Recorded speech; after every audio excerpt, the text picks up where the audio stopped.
In our cozy little home, life often felt like a well-orchestrated symphony, each day flowing into the next with a comforting regularity. I'm Eliza, a dedicated dentist whose life revolves around caring for others, both in my clinic and at home. My husband, Tom, a man whose past life had etched lines of worry and contemplation on his face, was often my partner in quiet evenings spent discussing everything and nothing. This particular evening, however, held a different tune. As I entered our home, the aroma of simmering stew greeted me, a sign of Tom's attempt to provide some culinary comfort. I found him in the kitchen, looking more troubled than usual. "Hey love, what's cooking?" I asked, trying to inject some lightness into the heavy air. Tom glanced up, managing a weak smile. "Just some stew." "Eliza, we need to talk about something important." "It's about Alex." Alex, Tom's son from his previous marriage, lived with his mother in a different city. Our interactions were limited to brief, somewhat formal exchanges on Skype, his shy demeanor never allowing me to know him beyond the basic pleasantries. "What about Alex? Is he okay?" I queried, concern lacing my voice as I took a seat at the kitchen table. Tom joined me, his hands clasped together, the weight of his words gathering like storm clouds. "He's fine, health-wise. But he's been given a chance to follow his dream of forming a band. He's really passionate about it, Eliza. But, well, he needs our financial help." I leaned in, listening intently. "How much does he need?" I asked, my mind already sifting through our finances. Tom hesitated, then uttered, "Around $10,000.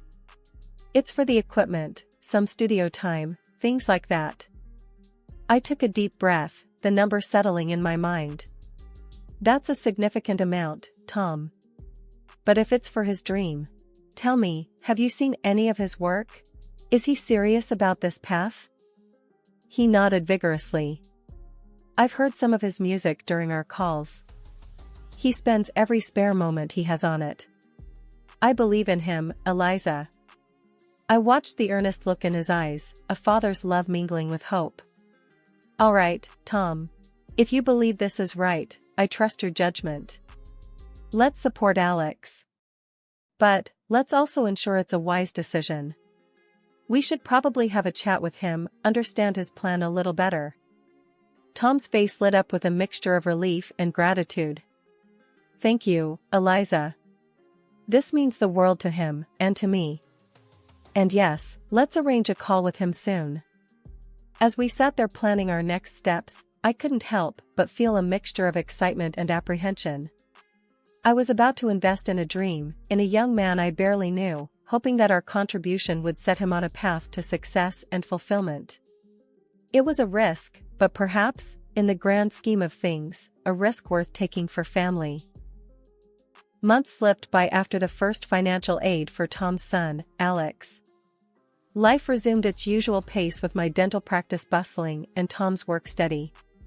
Then one evening, as autumn leaves began to paint the ground in hues of amber and gold, Tom approached me with a familiar hesitancy in his eyes. "Eliza, can we talk about something?" he asked, his voice carrying an edge of discomfort. I nodded, setting aside the book I was reading. "Of course, what's on your mind?" He took a deep breath, his gaze avoiding mine. "It's about Alex again. He's making great progress with his music, really diving into it. But he needs more support, another $10,000. I felt a twinge of surprise, my eyebrows knitting together in concern. "Another $10,000? But we just provided for his initial setup. What does he need this time?" Tom's fingers fidgeted with the hem of his shirt. "He's looking to upgrade some equipment, maybe get into a better studio. It's just that, things are getting more serious for him now." I sighed, a sense of unease settling in. "Tom, I understand wanting to support Alex, but we need to be mindful. We're talking about a lot of money here. I earn well, but these are hard-earned savings. We need to think about our future too." Tom's face turned a shade darker, his voice raising slightly. But it's for Alex, Eliza. My son. Don't you think he deserves this chance? His tone stung, a hint of accusation lingering in the air. Of course, I do, I replied, my voice firm yet calm. But I also believe in responsible support. We can't just keep handing out money without understanding the full picture. The conversation grew heated, our words a volley of concern and frustration. Then, suddenly, Tom's demeanor shifted from defensive to outright angry. You just don't understand, Eliza. You're not a parent. You don't know what it's like to want to give everything to your child. His words cut deep, echoing around the room. I recoiled, hurt flashing in my eyes. Tom, that's unfair. I've been nothing but supportive. But we can't be reckless. And your son is almost an adult, he needs to learn financial responsibility too. Tom shook his head, his anger boiling over. You're just being selfish and greedy, Eliza. You don't understand what family means. With that, he stormed out of the house, leaving me in a stunned silence. His accusations felt like a slap, the word greedy reverberating in my mind. I sat there, trying to piece together the fragments of our conversation, the harmony of our life now disturbed by a growing discord. Days turned into a week, and Tom's absence stretched on. I was left to ponder the situation alone, my concern for Alex's future wrestling with my dismay at Tom's reaction. When Tom finally returned, his demeanor had softened, but the underlying issue remained unresolved.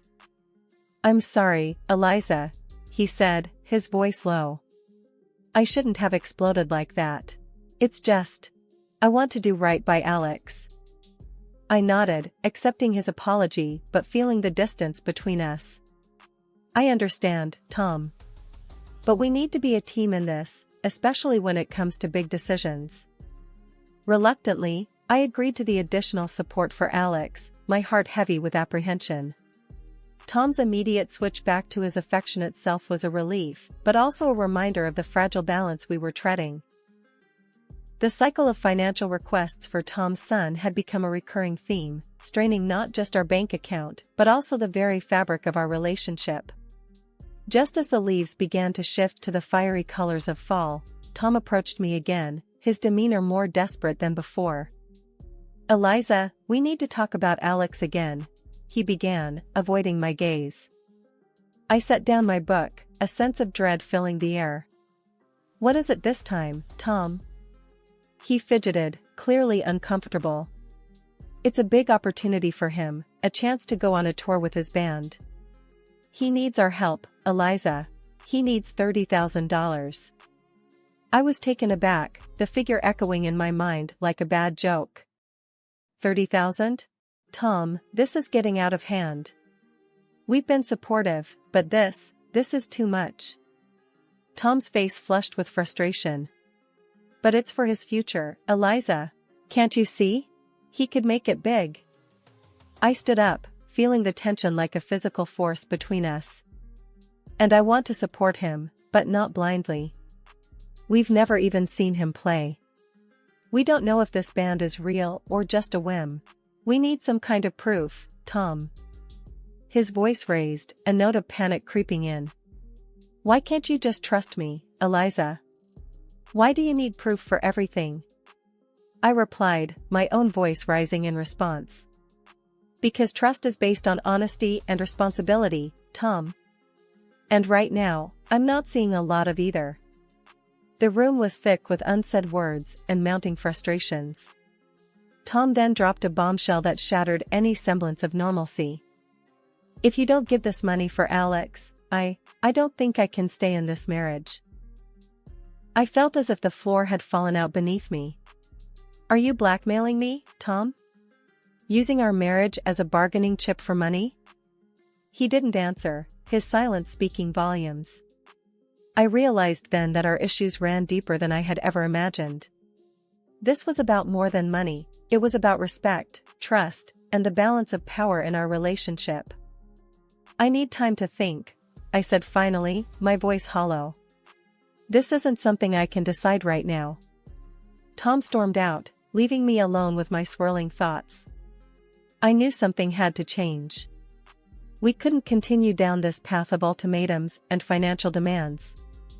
That night, as I lay in bed, the space beside me cold and empty, I realized that I was at a crossroads.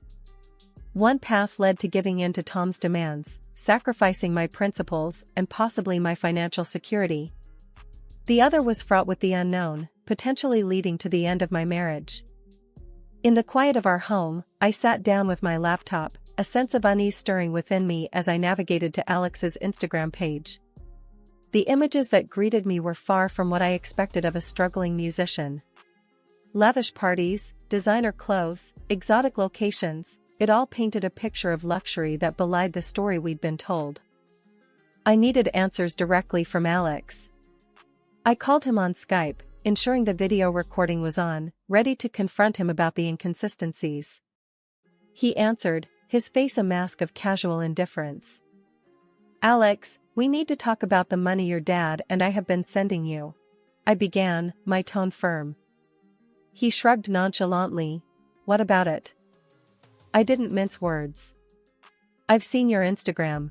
Your lifestyle doesn't match up with needing money for a band. I'm not sending any more money." His face changed then, the cool facade slipping into something darker. "You have no idea who you're dealing with. I have connections, people that can make life very unpleasant for you." I felt a chill at his threat, but I didn't waver. "Alex, I've been recording this conversation.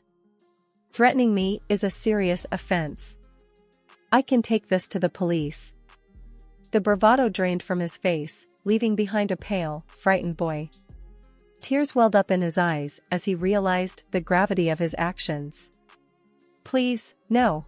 I was just talking big. I'm not in any gang. I don't want any trouble with the police." His sudden shift from intimidation to desperation made me pause. He was on the verge of revealing something more, something that might explain the bizarre turn of events. Sitting back, I watched Alex's face, tear-streaked and pale, as he prepared to spill the secrets he'd been holding on to. "All right, Alex, let's hear it then. What's going on?" Through sobs, Alex began to unravel the web of lies. "It started off small, just me wanting some extra cash. But then I found something about Dad." I leaned forward, my heart pounding. "What did you find about your dad, Alex?" He wiped his eyes, taking a shaky breath. "I found out he was seeing someone, not just anyone, someone from his past. I took pictures, threatened to tell you unless he kept sending money." My world spun with his confession. "Tom has been unfaithful? And you've been blackmailing him?" Alex nodded miserably. "Yes. I never meant for it to get this far. I wanted to live a certain way, and when I found out about Dad, it seemed like an easy way to keep the money coming." I felt a mix of anger and pity. "Alex, do you realize how serious this is? Blackmail is a crime. And your father, how could he?" He sniffled, looking down. I know it's messed up. I don't know, I got in too deep. But I swear, Eliza, I don't want to cause any more trouble. I'll stop. I'll figure something else out." I sighed, the weight of the situation heavy on my shoulders. "And the band, the tours, all of that was just a lie?" He nodded again. "Yeah. I'm sorry. I like music, sure, but there was no band. I just needed a story for the money." I sat back, processing everything. My husband had been unfaithful, my stepson a blackmailer. The foundation of my family was cracked and broken. "Alex, I need to talk to your father about this. And you need to sort yourself out. This isn't the way to go through life." He nodded, a small glimmer of understanding in his eyes. "I know. I'm sorry, Eliza. Really." As the call ended, I was left in a silent house, the echo of Alex's confessions ringing in my ears. The lies were unraveling, revealing a painful truth I could no longer ignore. I knew the next step was confronting Tom, but a part of me dreaded what that confrontation would bring. The man I had built a life with was a stranger, and our marriage a facade. I needed to gather my strength, for the conversation ahead would be the most challenging of my life. The house felt unbearably quiet as I waited for Tom to return. The ticking of the clock seemed to echo my racing heart, each minute stretching longer than the last. When I finally heard the turn of the key in the lock, my stomach knotted with anxiety. Tom entered, immediately sensing the storm brewing in the air. "Eliza, what's wrong? You look like you're about to explode." I took a deep breath, steadying myself. "Tom, we need to talk. Now." He hesitated, then nodded, taking a seat across from me. "What's it about?" I didn't beat around the bush. "It's about Alex, Tom. And it's about you. I know everything, the blackmail, the affair." Alex confessed. Tom's face paled, his eyes widening in shock. What? "Eliza, I can explain." I felt a surge of anger. "Explain? How can you possibly explain lying to me, allowing your son to blackmail you, and using our money to cover up your affair?" He looked down, shame etched across his face. "I was afraid, Eliza. Afraid of losing you. I thought I could control the situation, but it spiraled out of control." I shook my head, my voice rising. "Control? You call this control? You've been living a double life, Tom. And all the while, lying to my face." Tom's voice broke. "I'm sorry, Eliza. I never meant for any of this to happen. I didn't know how to handle it." I stood up, my hands trembling with a mixture of fury and heartbreak. "Sorry doesn't cut it, Tom. Your son was threatening me, using gang connections to intimidate me because of your mistakes." Tom stood as well, reaching out to me. "Please, Eliza, let's try to work this out. I'll do anything." I pushed his hand away. "Work this out? How can I possibly trust you again? How can we go back to how things were knowing what I know now?" He had no answer, just stood there, a man broken by his own deceit. I knew then that our marriage was beyond repair. The trust that once bound us together had been shattered by lies and blackmail. "Tom, I need you to leave," I said, my voice cold and final. He didn't argue, just nodded silently and walked out, the door closing with a soft click that seemed to echo the closing chapter of our life together. As I sat back down, alone in the echoing silence of our home, I felt a profound sense of loss and betrayal. But amidst the pain, there was also a flicker of relief. The truth was out, painful as it was, and now I could begin to heal, to rebuild my life on a foundation of honesty and self-respect. In the aftermath of our confrontation, the house felt empty, the silence a constant reminder of the betrayal and deceit that had unfolded. I knew I couldn't just let things end there. There needed to be consequences for the lies and the financial manipulation. It was time for a legal reckoning. I found myself sitting across from a lawyer, my hands clenched tightly in my lap. "Mrs. Johnson, I've gone through all the information you provided," he began, his tone professional yet sympathetic. "I need to pursue legal action," I stated firmly. "Not just for the divorce, but for the recovery of the money Tom used for his blackmail payments, and for the emotional distress this has caused me." The lawyer nodded, understanding the gravity of the situation. "We can certainly file for divorce on grounds of infidelity and emotional distress. As for the money, we'll need all the evidence you have of the transactions and any communication between you and your husband or stepson regarding this matter." I assured him I had kept meticulous records. I trusted Tom completely. "Never thought I'd need these as evidence against him," I admitted, a sad irony in my voice. He offered a small, reassuring smile. "You're doing the right thing by protecting yourself and your assets. This won't be easy, but I'll be with you every step of the way." The following weeks were a blur of legal documents, meetings, and court appearances. Tom looked defeated each time our paths crossed, the reality of his actions finally hitting home. At one such encounter, He approached me, his expression one of regret. Eliza, I never wanted it to come to this. I'm sorry. I looked at him, the man I once loved, now a stranger.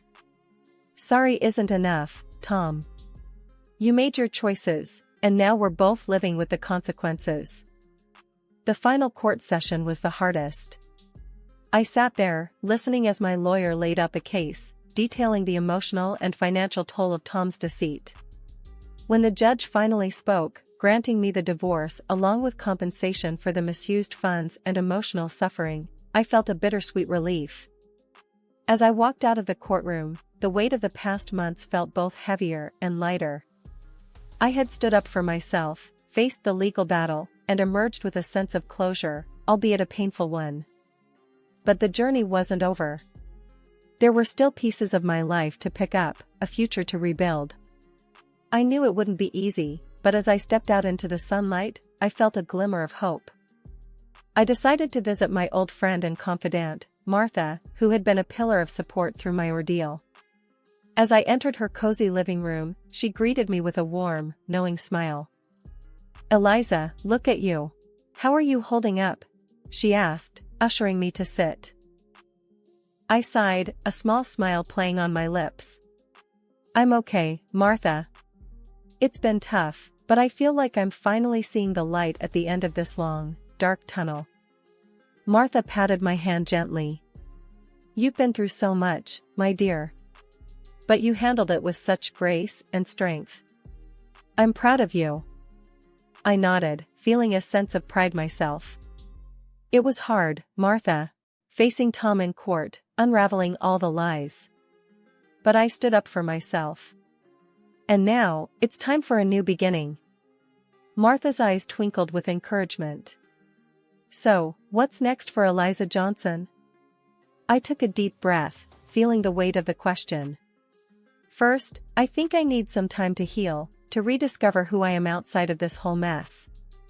Then, I want to focus on my work, maybe even take a vacation, something I haven't done in years. Sounds like a plan, Martha replied warmly. And remember, Eliza, this is your chance to rewrite your story, on your own terms. Her words resonated within me. Yes, I had been through a storm, but now I had the opportunity to chart my own course. In the following weeks, I immersed myself in work and self-care. I took up yoga, started reading more, and even planned a solo trip to a place I'd always wanted to visit. Life without Tom was different, but it was mine to shape. One evening, as I was preparing for my trip, the doorbell rang. It was Alex. He stood there, looking nervous and remorseful. Eliza, I just wanted to say I'm sorry, face to face. For everything, he stammered.